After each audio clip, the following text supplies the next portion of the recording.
বিসমিল্লাহির রহমানির রহিম। মুসলিম কে বা কারা?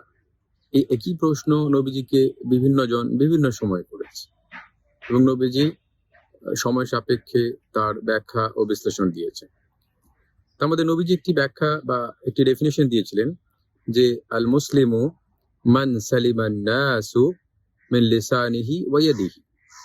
মুসলিম সে যে ব্যক্তি নিজ জিভ ও হাত অর্থাৎ কথা এবং কাজকে নিয়ন্ত্রণে রাখে, মার্জিত রাখে, সংযত রাখে এমন ভাবে যে তার কথা বা কাজে সামনের কোনো মানুষ, কোনো ব্যক্তি, সে যে কোনো বর্ণের বা ধর্মের হোক, যেন আঘাত না পায়। তার কথা ও কাজের আঘাত হতে মানুষ নিরাপদে থাকে, সে হচ্ছে মুসলিম। এই সংজ্ঞা অনুযায়ী আমরা কতটা মুসলিম হতে পেরেছি, এই আত্মসমালোচনাটা আমাদের করা দরকার, ভীষণই জরুরি।